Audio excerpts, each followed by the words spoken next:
नमस्कार। आकाशवाणी की राष्ट्रीय सांस्कृतिक पत्रिका संस्कृति भारती में आपका स्वागत है। मैं हूं मनोज माइंडकर और मैं राजश्री त्रिवेदी।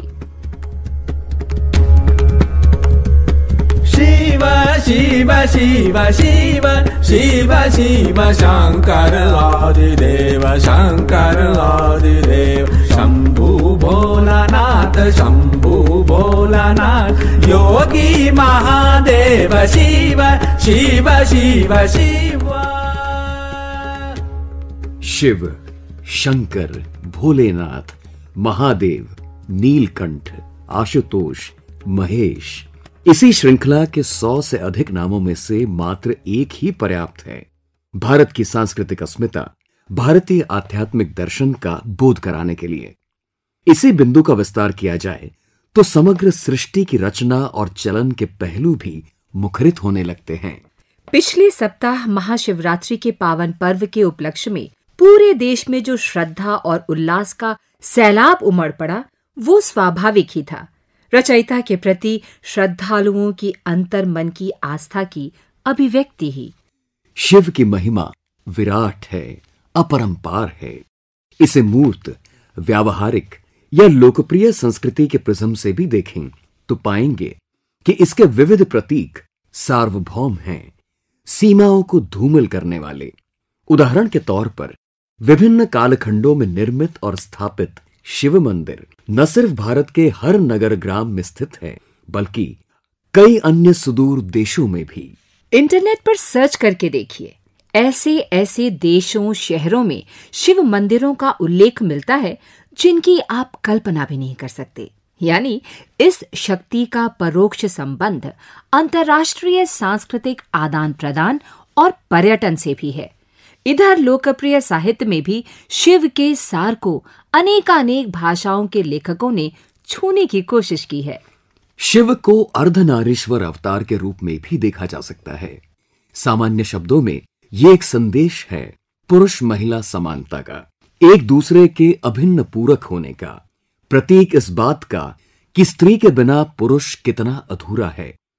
अंतर्राष्ट्रीय महिला दिवस भी तो एक तरह से इसी भावना का सूचक है। इसी अवसर पर राष्ट्रपति भवन में आयोजित एक भव्य समारोह में देश की 29 महिलाओं को माननीय राष्ट्रपति ने प्रतिष्ठित नारी शक्ति पुरस्कार प्रदान किए। विविध क्षेत्रों में उत्कृष्ट कार्य के लिए पुरस्कृत हर व्यक्ति को पत्रिका का हार्दिक अभिनंदन।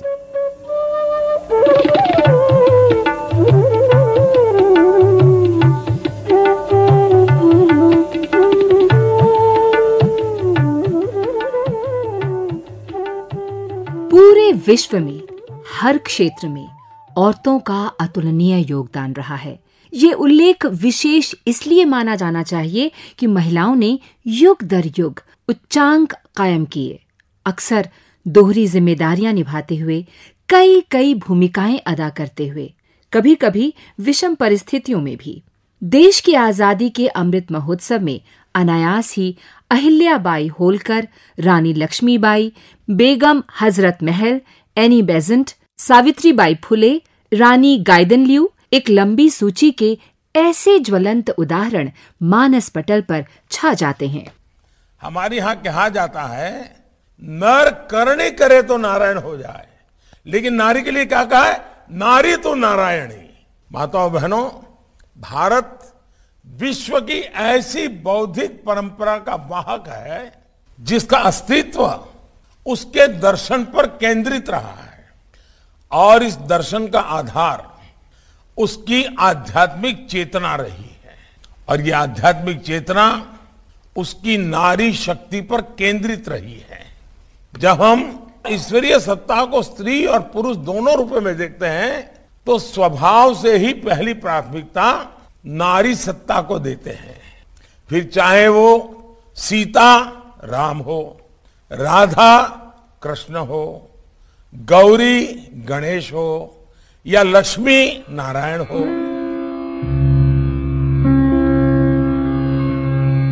विज्ञान, अर्थशास्त्र, रक्षा, क्रीड़ा जैसे क्षेत्रों के अलावा कला संस्कृति क्षेत्र में भी हमारे यहाँ उत्कृष्ट कार्य के माध्यम से महिलाओं ने कई परंपराओं को जीवित रखा है। दुर्भाग्य से जब हम सिर्फ शिखर की ओर देखते हैं तब अनदेखा सा कर देते हैं उन असंख्य महिलाओं को जिनका अनवरत संघर्ष, जिनका कलेक्टिव योगदान सही मायनों में इस विशाल देश को चलाता है। ऐसा सामूहिक कर्म जो फल की चिंता नहीं करता, जो पुरस्कारों का मोहताज नहीं, इन रियल कर्म वीरांगनाओं को भी पत्रिका का नमन, तहे दिल से सलाम। सब्र से रब ने तुझको सजाया, धूप धूप जग तू है साया, तेरे रूप में सब कुछ पाया। रह के जमीन पर आसमां तूने छुआ है, आसमां तूने छुआ है, आसमां तूने छुआ है। आज सबसे पहले चलते हैं पश्चिम की ओर, दमन, जहां निवास है ऐसी ही एक कर्म वीरांगना का। इस वर्ष साहित्य शिक्षा क्षेत्र में उत्कृष्ट योगदान के लिए प्रभाबेन शाह को पद्मश्री के लिए चयनित किया गया। आपसे बातचीत कर रहे हैं मितेश पटेल, संस्कृता नारी पराशक्ति। 92 वर्ष की हसमुख, मिलनसार और प्रतिभाशाली प्रभाबेन शाह ने नारी शिक्षा और महिला सशक्तिकरण एवं राष्ट्र सेवा में अपना महत्वपूर्ण योगदान दिया है। प्रभाबेन भारत छोड़ो आंदोलन 1942 में हुआ था, तब आपकी उम्र लगभग 12 वर्ष रही होगी। गांधी जी की संघर्ष गाथा का आप पर उस समय क्या प्रभाव पड़ा? देश नेता हमारे स्कूल में समझाने के लिए आते थे बच्चों को कि अपनी आजादी के लिए क्या करना चाहिए, क्या नहीं। कोई भी प्रतिज्ञा आप ले सकते हैं। सतत रहत्या काटन 24 कलाक बधानी ड्यूटी आपे टीचर, तेमा में भाग लीधो હતો। गांधी जी का जब निर्वाण हुआ ने 30 जनवरी, हमको इतना रोना आया था। गांधी जी को वो चाहते थे और एक गीत गाते थे हम, गांधी जी विनानु बापू जी विनानु, हमने सुनु सुनु लागे, भारत हमने सुनु सुनु लागे।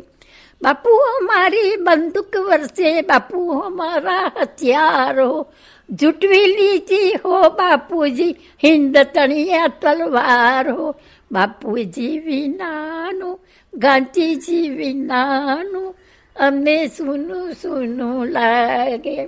सरदार वल्लभ भाई, ये भी एक भारत का बहुत बड़ा नाम था और उसकी शक्ति बहुत जबरदस्त थी। सभी राजाओं को इकट्ठा करके भारत में जोड़ दिया। प्रभाबेन, हमारे स्वाधीनता संग्राम में नारी शिक्षा और सशक्तिकरण की क्या भूमिका रही आपकी दृष्टि में? स्वाधीनता संग्राम में नारी शिक्षण और सशक्तिकरण के लिए जो कार्य होता था, हम लोग उसमें हाजिरी देते थे। हमारे घर से बाहर नहीं जाने का। हमारी स्कूल है तो बहुत बड़ा कंपाउंड, वहाँ जा सकते थे।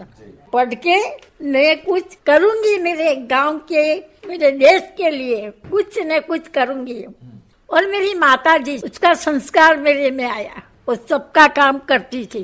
वो हमारा तो छोटा गांव है, खेतीबाड़ी, ढोर ढाखर सब, पर इतना मिलजुल के हम लोग रहते थे।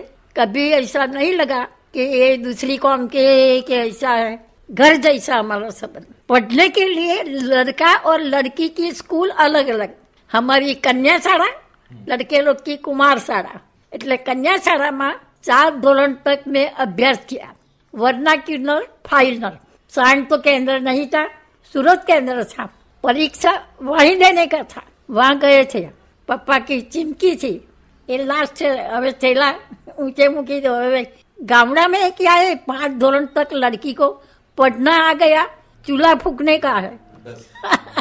इसलिए आगे पढ़ने नहीं देते थे। मगर मैं, मेरी इच्छा से 7 धोरण तक पढ़ी। अने हमारी जो ज्ञाति है, कठोर ज्ञाति बोलते, उसमें से मैं फर्स्ट फाइनल पास किया था, फर्स्ट लड़की।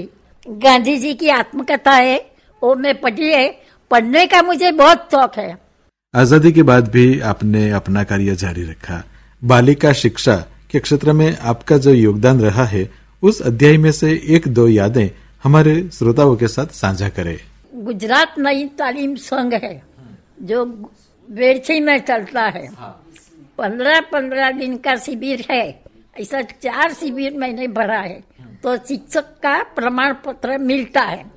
आपको आश्चर्य लगेगा, छोटे छोटे बच्चे हैं 3-3 साल के, वो फाना थे नहीं गाँवड़े में, तो उसका जो काट का पॉट आता है ना, वो भी वो लोग के पास साफ करवाते हैं। वेड़छी में शिविर चलता था, गुजरात नई तालीम संघ, जो बच्चों के लिए सिखाते थे। वहाँ सभी लोग झुपड़े वाले थे, पर आप उसका झुपड़ा देखें जो इतना स्वच्छ लिपि गुपी ने डिजाइन करके અને એની અંદર અમને જુગતરામ દવે, કલ્યાણજી મહેતા, દિલખુશભાઈ દિવાનજી, આ બધાની સાથે મુલાકાત થઈ। हरेक का काम अलग अलग है, कोई का झाड़ू मारने का, रसोई में जाने का, ऐसा। तो हम एक भाई एक दिन बहुत अच्छा फूल लाए, मेरे उसमें था, मैंने के लो यहाँ लखेड़ू छे फूल चूरने की मना है, तो ये फूल मैं नहीं लूंगी, आप लाए तो धन्यवाद, मगर मैं स्वीकार नहीं करूंगी। देश की स्वतंत्रता के कुछ समय बाद संघ प्रदेश दमन 1961 में स्वतंत्र हुआ। उन दिनों की कुछ यादें आप बता सकती हैं? दमन में आजादी 61 के हुआ और मैं 63 में आई। तब मैं देखा मेरी एक बेटी 4.5 साल की, 2.5 साल की, और बेटा तो 3 महीने का था। मगर मैं इधर देखा कोई बालवाड़ी कहीं नहीं था। तो मैंने सोचा कि चलो कुछ करूंगी मैं, कारण के मैं बारडोली की भूमि से आई थी, वो पहला वापी में थी। तो वापी में 25 बार 1960 को मैं बालवाड़ी खोला था। मैंने तो सरपंच ना पाली, अब मैं रमकड़ा से बधु जब चला नहीं है तो मेरी जिम्मेदारी, मैं चलाऊंगी, आपको दिखाऊंगी। तो वहां से मैं आई थी बारडोली से। बारडोली स्वराज आश्रम में भी सर्विस किया था। फिर इधर आके सभी बहनों का कांटेक्ट किया, आप मेरी बुक में देख सकते हैं कितना मेहनत कर कर के 50, 40, 45 बहनों को इकट्ठा किया और देखा है कि इधर कोई पुरुष नहीं आने वाले हैं, सभी बहनों ही आएगी, कोई भाई नहीं है। तो चलो हम कि बहनों ही है तो हम मेंबर हो जाएंगे। मैं बोला 1 साल का 3 रुपया देना पड़ेगा फी, कारण के मेरे चलाने का कैसे 3 रुपया नहीं बापा मैं न था। ते समय में 3 रुपया ने कितनी कीमत थी।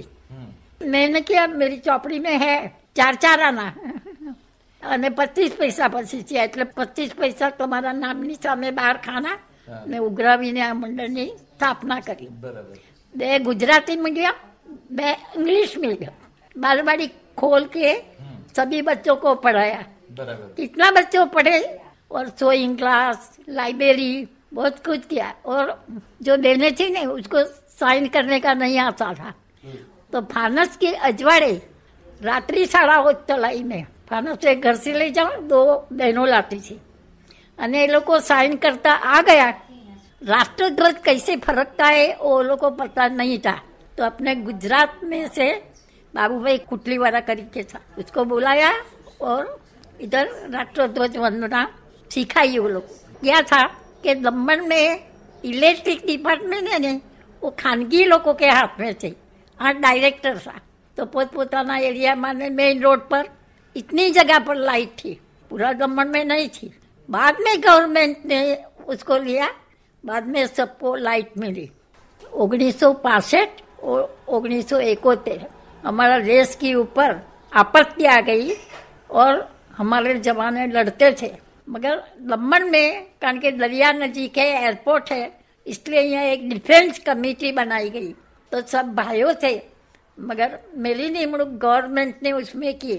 सब भाइयों सोचते हैं एक लेडी से क्या करेगी।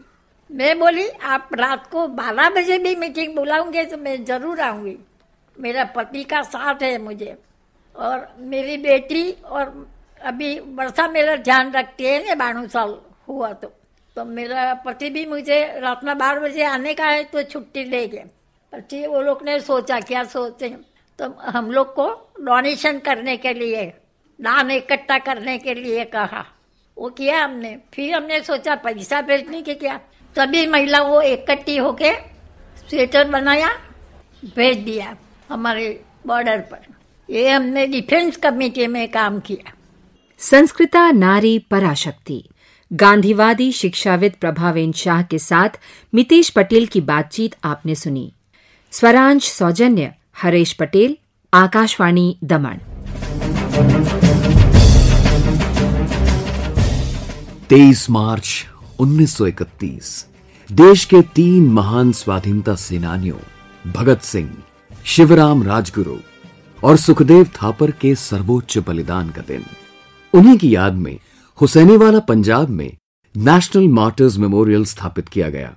उसके ऐतिहासिक पहलुओं पर प्रकाश डालती है संस्कृति भारती की अगली प्रस्तुति, बाकी यही निशान होगा।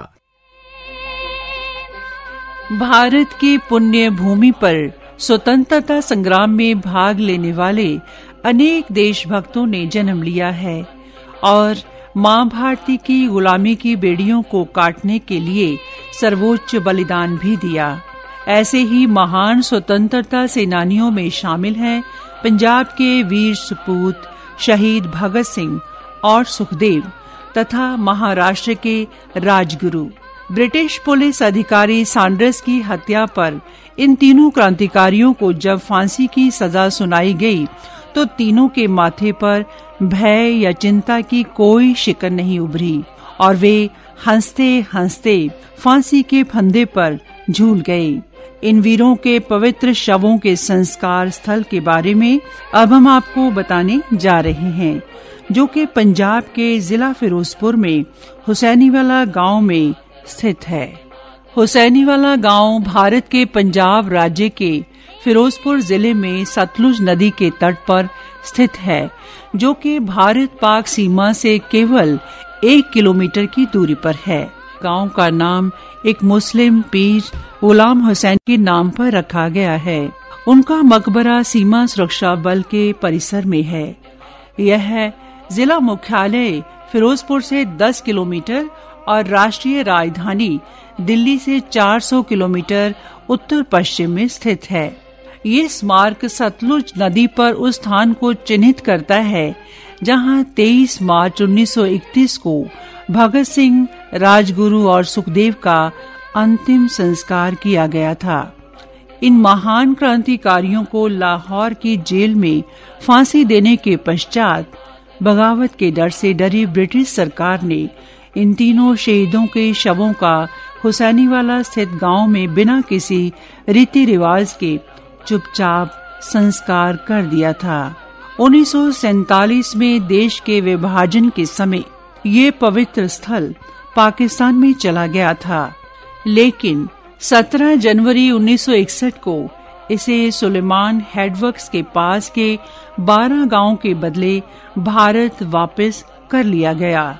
यह स्थल अब भारतीय क्षेत्र में स्थित है, जिसे देखने व शहीदों को श्रद्धांजलि देने देश विदेश से भारी संख्या में लोग आते हैं।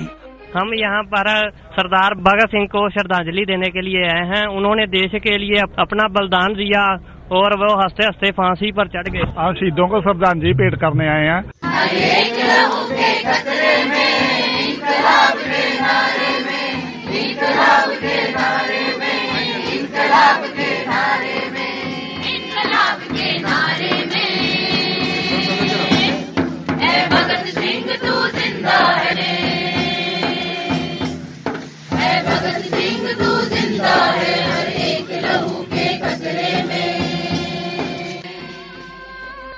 मौजूदा स्मारक का निर्माण सन 1968 में उस वक्त की पंजाब सरकार द्वारा किया गया था। शहीदों की याद में यहाँ ज्योति भी प्रज्वलित की गई है। शहीद भगत सिंह के परम मित्र और क्रांतिकारी बटुकेश्वर दत्त, जिन्होंने दिल्ली की केंद्रीय विधानसभा में बम भी फेंका था, उनकी इच्छा अनुसार उनका अंतिम संस्कार भी इसी स्थान पर 1965 में किया गया था।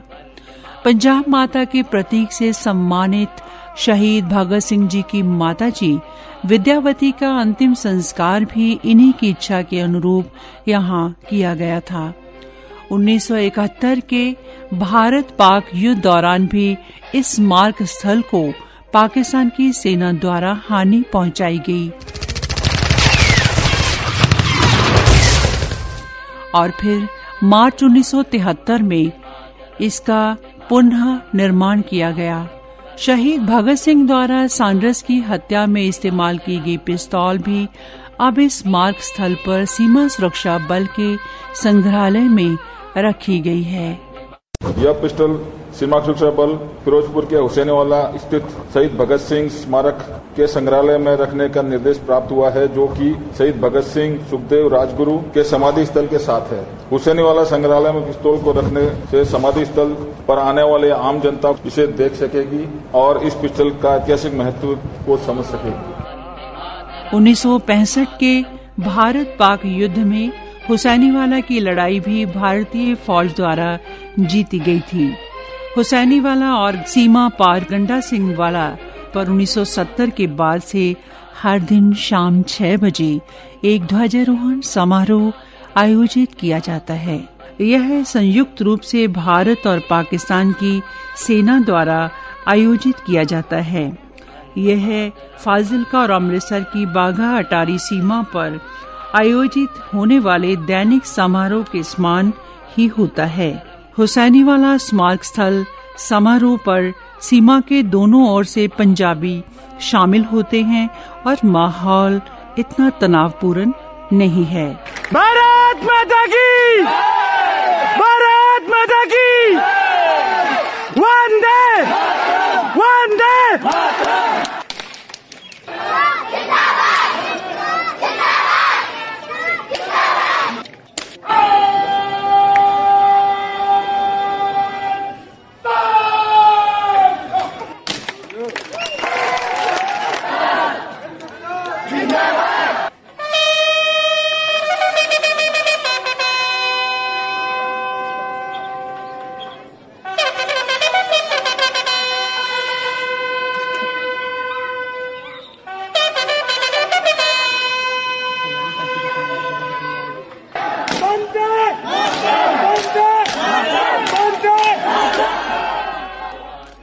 इस पवित्र स्थल पर आकर हर भारतवासी रोमांचित हो उठता है तथा शहीदों को याद करके उसका माथा स्वतः ही इस समाधि स्थल पर झुक जाता है। इसीलिए शायर जगदम्बा प्रसाद मिश्र ने कहा था, ये आए दिन की छेड़ अच्छी नहीं है खंजरे कातिल, पता कब फैसला उनके हमारे दरमियां होगा। वतन की आबरू का पास देखें कौन करता है, सुना है आज मक्तल में हमारा इम्तिहान होगा। शहीदों की चिताओं पर लगेंगे हर बरस मेले, वतन पे मरने वालों का यही बाकी निशान होगा, वतन पे मरने वालों का यही बाकी निशान होगा। बाकी यही निशान होगा। वाचन स्वर कमलेश गुलाटी, आलेख और प्रस्तुति अमन देव जोशी, आकाशवाणी जालंधर।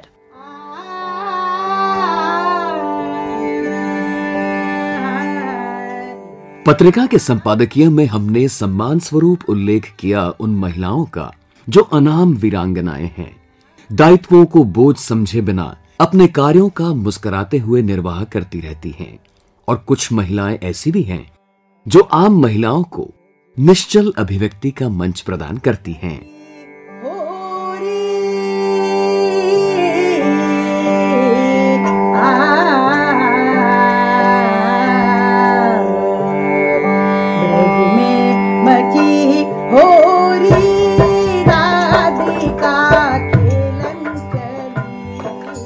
वैसे होली भी उन त्योहारों में से है जो स्त्री को अपने अस्तित्व की निर्बाध अनुभूति व्यक्त करने का अवसर देते हैं। इसी बात पर चलते हैं कुमाऊं। अल्मोड़ा स्थित महिला कल्याण संस्था की अध्यक्ष रीता दुर्गा पाल बताती हैं वार्षिक महिला होली यात्रा के पहलुओं के बारे में। बरसे रंग फागुन के। रीता जी, जो ये आपकी संस्था है महिला कल्याण संस्था और काफी चर्चित संस्था है, अल्मोड़ा में एक लंबे समय से सक्रिय है। जैसा आपने मुझे बताया कि वर्ष 1990 से ये सक्रिय है जी। तो क्या इसका कार्य क्षेत्र है? जिसका उद्देश्य हमारा ये था कि हम महिलाओं की जो समस्याएं हैं उनको लेकर के आवाज उठाएं और कोई भी महिला किसी उससे पीड़ित है तो हम उसके लिए कार्य करें। उसके साथ ही जो हमारी संस्कृति है उसको बढ़ाने के लिए, उसको जिंदा रखने के लिए कि हमारी संस्कृति आगे बढ़े, उसके लिए जो हमने देखा कि घरेलू महिलाओं में बहुत योग्यता होती है लेकिन उन्हें कभी कोई मंच नहीं मिल पाता। तो हमारा एक उद्देश्य ये भी रहा कि हम उन्हें एक मंच भी प्रदान करें। आप लोगों का एक बहुत ही खूबसूरत कार्यक्रम होता है होली के वक्त पे, और जिसमें अल्मोड़ा ही नहीं बल्कि बागेश्वर, रानीखेत, नैनीताल, भंवाली, तमाम कस्बों से बड़ी संख्या में महिलाओं की भागीदारी होती है। ये कार्यक्रम किस तरह संपन्न होता है और इसके लिए आप कैसे प्रयास करते हैं? ये कार्यक्रम वैसे तो हमने सन 1990 से शुरू किया। तो ये कार्यक्रम पहले एक छोटे से हमारे एक हॉल में होता था। जब हॉल में होता था तो हमारे यहाँ डांस गाना तो होता ही था, साथ में महिलाएं स्वांग बन के आती थी और आ करके वो जैसे किसी के हस्बैंड की नकल करनी है या किसी दूध वाले की नकल करनी है या जो भी उनके घरेलू आसपास जो भी वो देखते हैं उसकी वो नकल करती थी। तो वो देखते हुए मुझे लगा कि महिलाओं में बहुत प्रतिभा है तो इनको एक मंच मिलना चाहिए। तो 1997 से हमने इसको एक प्रतियोगिता के रूप में मंच दे करके महिलाओं को उनकी जो भी उनकी संस्कृति है उसको बढ़ाने के लिए और उनकी प्रतिभा है उसको उजागर करने के लिए ये हमने एक मंच देना शुरू किया।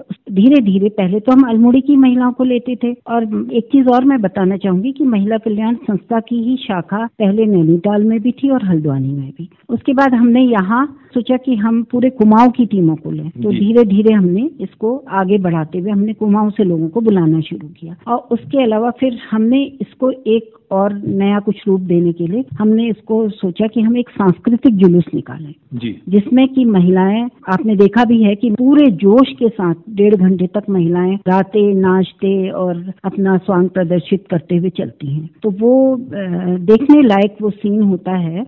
अल्मोड़ा में एक अलग तरीके का है जो कि लोगों द्वारा काफी पसंद भी किया जाता है और लोग उसमें काफी सहयोग करते हैं। सहयोग भी करते हैं। इसमें जो महिलाएं पार्टिसिपेट करती हैं तो वो महिलाएं क्या क्षेत्र में काफी दक्ष होती हैं, सीखी हुई होती हैं, सब कुछ? नहीं, यही तो इन महिलाओं की खासियत है। इन महिलाओं ने कहीं से कुछ नहीं सीखा है। अच्छा। ये घरेलू महिलाएं हैं और घरेलू महिलाएं जो हैं उनकी प्रतिभा को देख करके ही मेरे मन में जो विचार आया था कि उनको मंच देने का, वो इसीलिए कि घरेलू महिलाएं जिन्होंने कहीं से कुछ नहीं सीखा है। इसके साथ ही मैं आपको एक बात और बताना चाहूंगी कि स्वांग जैसा कि पुराने जमाने में होता था, मैंने आपको बताया कि किसी की भी नकल करना, और ये तो हमने स्वांग के साथ एक नया चीज जोड़ा है। वो ये जोड़ा है कि एक मैसेज भी जनता में जाए। जी। जैसे शराब को लेकर के या कोई भी बुराई को लेकर, पिछली बार कोविड को लेकर, जी हाँ, कोविड को लेकर के, सफाई को लेकर के, तो एक मैसेज भी जनता में जाए ताकि जनता उससे जागरूक हो। इस वर्ष ये आयोजन 12 और 13 तारीख को हो रहा है और ये नंदा देवी मंदिर प्रांगण में ही होगा ये कार्यक्रम। तो शुभकामनाएं आपको कि आपका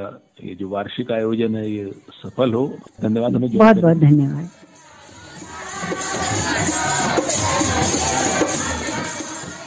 बरसे रंग फागुन के, रीता दुर्गापाल के साथ भेंट की प्रतुल जोशी ने।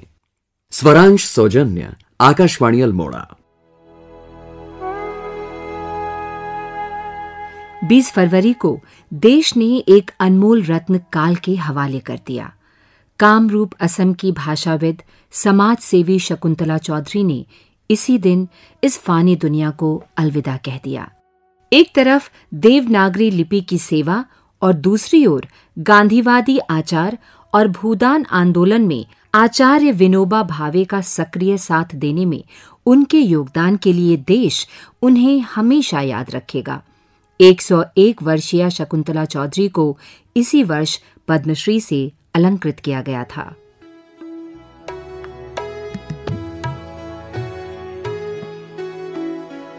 संस्कृति भारती के इस अंक में आज इतना ही। चलते चलते नमन करें प्रख्यात कश्मीरी कवि दीनानाथ कौल नादिम, मशहूर उर्दू साहित्यकार रघुपति सहाय उर्फ फिराक गोरखपुरी, आध्यात्मिक गुरु मानवता के पुजारी रामकृष्ण परमहंस, शिक्षाविद सावित्रीबाई फुले और फातिमा शेख के अतुलनीय योगदान को राष्ट्र निर्माण में। मनोज माइंडकर और राजश्री त्रिवेदी को अनुमति दें। नमस्कार।